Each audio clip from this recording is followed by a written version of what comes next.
You know how it goes, right? One team comes up with this amazing idea, a real game changer, and then nothing. It just fizzles out, never making it to the rest of the company. It is such a common problem. But it turns out there's a really powerful Japanese concept that offers a much better way to share success, something way smarter than just hitting copy-paste. Let's explore it. Okay, so here's our roadmap. First, we're going to unpack that whole breakthrough idea problem. Then, we'll look at the copy exactly trap that so many companies fall into. After that, we'll dive right into the art of Yokoten, see how it actually works in the real world, and wrap up with the mindset you need to really learn, adapt, and improve. So let's start with the big question, the one that everyone faces. A team in your organization has a genuine breakthrough. Could be a safety improvement, a new process, really anything. Now what? What is the best way to make that success ripple across the entire organization? It sounds so simple, but man, it is incredibly tricky to get right. Right. Section 1, a breakthrough idea. We're talking about the universal challenge of spreading success. And this isn't just some minor headache, it's a core challenge for any company that's actually serious about getting better and innovating. Spreading success is how an organization truly learns and thrives. Okay, on to Section 2, the copy exactly trap. This gets into why that whole best practice sharing thing so often fails.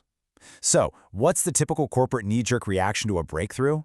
Well, usually someone slaps a best practice label on it and sends out a memo saying everyone has to copy it exactly.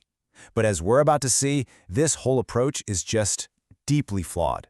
And it's pretty telling that this insight comes from Toyota, the company that basically wrote the book on a lot of these concepts. Their experts say the famous Toyota Production System, or TPS, could really stand for a thinking production system. And that's the key right there.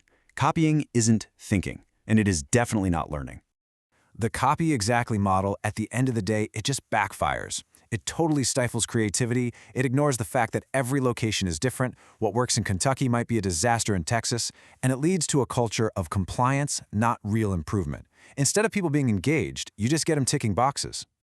So, let's get into Section 3, the art of Yokoten. This is a better way to share knowledge. If copy exactly is the trap, well, what's the alternative? Let's dig into a much more effective and frankly more sophisticated approach. The concept of Yokoten. So, Yokoten, literally, it translates to something like horizontal deployment or spreading sideways.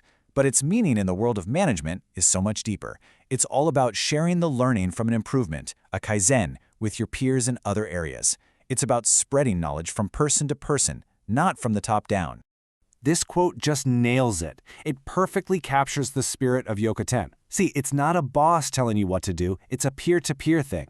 You are actively encouraged to go see an improvement for yourself, to really understand it, and then go back to your own area and figure out how to adapt and even improve on that idea for your own unique situation. All right, Section 4, Yokoten in action. We're moving from theory to practice. All that sounds great, right? But what does Yokoten actually look like when you apply it? Let's take a look at how this whole thing plays out in the real world. This table right here really lays out the difference perfectly. Instead of some top-down driver from the corporate office, it's peer-to-peer. The goal completely shifts. It's not about compliance anymore. It's about genuine improvement. Traditional best practices kind of freeze an idea in time. But with Yokoten, the responsibility is on the person adopting the idea to learn it, adapt it, and even improve it. That makes the innovation dynamic and alive. And this example just shows the incredible power of Yokoten. So a Toyota plant in Kentucky, it initially took them 59 days to ramp up production for a new model.